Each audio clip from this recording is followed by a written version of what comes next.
Morning guys, welcome back to my YouTube channel lifestyle by Neelam. मैं आप सबका अपने चैनल पे फिर से स्वागत करती हूँ। तो गाइज, आप लोग कैसे हो? आशा है आप लोग बहुत अच्छे होंगे। मैं भी ठीक हूँ। और आज नवरात्रि का 7वां दिन है, लेकिन मुझे पंडित जी बताए थे कि आज अष्टमी की फास्टिंग भी लोग करेगा, और अष्टमी भी है। अष्टमी और नवमी शायद साथ में ही है, तो इसीलिए आज मैंने अष्टमी का फास्टिंग किया है। और गाइज चलिए मैं चलती हूँ पूजा करने, और आप लोग मेरी वीडियो पूरा एंजॉय कीजिए। और वीडियो अच्छी लगे तो please like comment share subscribe जरूर कर दीजिएगा।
तो गाइज मैं पूजा करने के बाद आई किचन में। आज बच्चे भी मेरे साथ पूजा किए, घर पे ही थे। कार्तिक की छुट्टी रहती है सैटरडे की, और गुनू बाबू की गाड़ी वाले नहीं आए थे, इसकी वजह से स्कूल नहीं गए थे दोनों। तो आज घर पे ही थे, दोनों मेरे साथ पूजा किए। बहुत उनको अच्छा भी लगा। और कार्तिक घंटी बजाने के लिए भैया से बोले मैं बजाऊंगा तो इन दोनों की इस चीज़ के लिए थोड़ी सी आपस में मतलब एक दूसरे के साथ मैं बजाऊंगा ये करने लगे थे। फिर दोनों ने मेरे साथ मिलके पूजा भी की। और देखिए गाइज, मैं इधर चाय मेरी बन गई, और मैं मूंगफली भून रही थी खाने के लिए। क्योंकि क्या है ना कि मैं जब फास्टिंग करती हूँ तो मुझे कुछ समझ में ही नहीं आता है कि मतलब ऐसा क्या खाऊं जो मुझे अच्छा भी लगे, और फिर मेरा मन भी नहीं करता है कि मैंने व्रत रखा है तो मैं जल्दी जल्दी चाहे कोई भी चीज़ खा लूँ। मैं सिर्फ 2 बार अगर अच्छे से मुझे चाय मिल जाती है तो फिर मेरा मन नहीं करता है कुछ भी खाने के लिए। तो गाइस, चाय थोड़ा ज़्यादा बन गया था, तो मैं दोनों बच्चों को कप में भी डाल दी और दूध भी ऊपर से मिला दी। और देखिए, गुनू बाबू बोले आके मम्मा इसमें थोड़ा सा ऊपर से बॉर्नविटा डाल दीजिए और रस दे दीजिए खाने के लिए। पहले तो दोनों बोल रहे थे कि मैं भी आपके साथ व्रत रखा हूँ, और ये भी आके बोला मम्मा मुझे मत दो खाने को, मैं व्रत हूँ।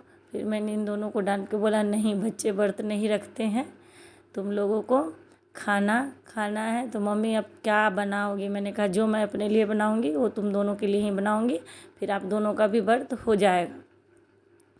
तो फिर ये हंसने भी लगे। बड़ा वाला को तो समझ में आता है, लेकिन कार्तिक को ये सारी थोड़ी सी बातें मतलब कि नहीं समझ में आती कि मम्मी वो चीज़ खाऊंगा तो मेरा भी व्रत हो जाएगा। तो मैंने उनको ऐसे ही बताया, क्योंकि वो नहीं कह रहा था दूध और खाने के लिए कुछ भी कि मम्मी मैं व्रत हूँ तो मैं कुछ नहीं खाऊंगा। फिर कोई आंटी आ गई थी नीचे से, तो मैंने उनको अपनी चाय दे दी थी। तो फिर दोबारा मैं अपने लिए यहाँ पे चाय बना ली।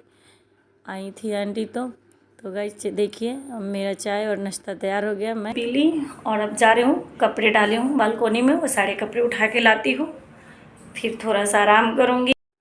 गाइज मैं यहाँ पे कपड़े लेने के लिए आ गई बालकनी में। आजकल मैं छत पे कपड़े नहीं डाल रही हूँ, क्योंकि बालकनी में ही कपड़े सूख जाते हैं।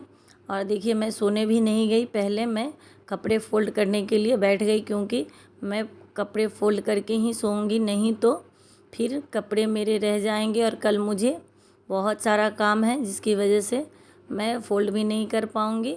और फिर तो मतलब मैं आपको पहले भी बताई हूँ कि मुझे कपड़े धोने से ज़्यादा फ़ोल्ड करने में आलस आती है।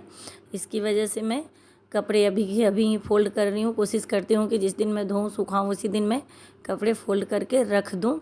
और गाइस ये सब ऐसे काम है जो कभी ख़त्म नहीं होते घर के, तो रोज़ का ही है सब कुछ करना, धोना वगैरह जो भी करना है। तो इसकी वजह से तो मैं इस चीज़ को मतलब जल्दी ही निपटाना की कोशिश करती हूँ, क्योंकि सारे काम टाइम पे और हो जाते हैं और अच्छे से मतलब फिट होते हैं तो अच्छे भी लगते हैं और माइंड भी फ्री होता है।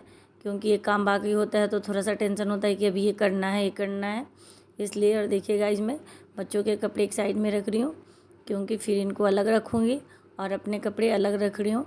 और अभी ना मैं कपड़े रखने के लिए मतलब थोड़ी सी टेंशन में हो रही हूँ, क्योंकि मैं बेड में कपड़े पहले ही सर्दी के भर रखी हूँ और फिर ये भी इस बार आए थे ड्यूटी पे से तो अपने बहुत सारे कपड़े ले आए थे वहाँ से यहाँ रख दिए हैं कि जब मेरी ट्रांसफ़र होगी तब मैं ले जाऊँगा। तो फिर मैं थोड़ी सी अभी सोच रही हूँ कि कहाँ बाकी और कपड़े रखूँगी, इसलिए। और मैं इनसे बोली भी कि ये एक अलमारी ले लीजिए, फिर बोले नहीं, घर चेंज करने में तुमको बहुत प्रॉब्लम होती है, तुम सामान ज़्यादा बढ़ाती जा रही हो, फिर तुम्हें अकेले घर चेंज करना है, अपना देख लेना फिर लेना। क्योंकि मुझे तो मतलब आना नहीं है कि मैं चेंज करने के समय घर पे आ सकता हूँ, इसलिए तुम अपने हिसाब से अपना कोई भी काम करना अपनी सुविधा के अनुसार। मैंने कहा ये भी ठीक बोल रहे हैं। तो गाइस देखिए कपड़े भी मेरे फ़ोल्ड हो गए हैं, बस एक दो कपड़े बच्चे हैं, इनके जीन्स है और बाबू का शर्ट है। क्योंकि जीन्स तो मैंने पहले धोया नहीं था, ये टांग के रखे थे, मुझे ध्यान नहीं था, इसलिए मैंने इसे आज धोया है। और सारे कपड़े फ़ोल्ड हो गए और मैं अब इनको इनकी जगह पे लगा दूँगी। उसके बाद मैं जाऊँगी सोने के लिए। बाबू दोनों तो सोएंगे नहीं, क्योंकि उनको मैंने कितनी कोशिश की सुलाने की लेकिन नहीं सोए, तो फिर मैम से बोल के दिन में ही ट्यूशन चले गए थे और मैं सो गई थी। तो गाइज मैं आ गई किचन में और देखिए मैं यहाँ पे बना रही हूँ चाय और साबूदाना भी बना रही हूँ, क्योंकि मैं फर्स्ट नवरात्रि के दिन साबूदाना के पैकेट लाई थी, उसमें से आधे मैंने रख दिए थे। तो फिर मैंने देखा तो सोचा चलो बना देती हूँ कि मैं भी थोड़ा सा खा लूँगी, बच्चे भी खा लेंगे। फिर उसके बाद मुझे शाम को मार्केट भी जाना है, कल नवमी का पूजा करने के लिए, सामान लाने के लिए, कंजका के लिए। तो इसलिए मैं अभी जल्दी जल्दी ये सारे काम कर लूँ, शाम का पूजा वगैरह भी करके फिर मैं जाऊँगी मार्केट। और उसके बाद का मैं बताऊँगी कि मुझे क्या करना है क्या नहीं। तो गाइस देखिए मेरे चाय इधर बन रहे हैं। और ऐसा है ना कि गाइस घर के तो काम ख़त्म ही नहीं होते, मतलब कुछ सामान घर के लिए भी लाना है किचन का अलग से। और कितना भी मतलब कोशिश कीजिए कि ये सामान लाओ छूटे ना, ये सामान लाओ छूटे ना, लेकिन छूट ही जाती है। तो देखिए गाइस मैं चाय भी बना ली और अब मैं यहाँ पे साबूदाना भिगो के रखी थी, साबूदाना भी बन के मेरा तैयार हो गया है। और आप लोग देखिए कि कितना अच्छा बन गया है। और अब मैं जा रही हूँ हाथ पैर धो के पूजा करने के लिए। तो गाइस देखिए मैं यहाँ पे शाम का पूजा कर रही हूँ। देखिए इधर साइड में बच्चे लोग टीवी भी चला रखे हैं, कह रहे हैं मम्मी बस मैं म्यूट कर देता हूँ, आप जल्दी से पूजा कर लीजिए, उसके बाद मैं टीवी देखूँगा, क्योंकि मैं अभी ट्यूशन से आया हूँ। तो फिर आप मुझे टीवी देखने दीजिए, क्योंकि आज ये ट्यूशन दिन में ही चले गए थे, मैम शाम को नहीं बुलाई थी। तो गाइज फाइनली मैं शाम का भी पूजा वगैरह यहाँ पे कर ली। और आपको मेरी वीडियो अच्छी लगी है तो please like comment share subscribe ज़रूर कर दीजिएगा। आज के लिए इतना ही।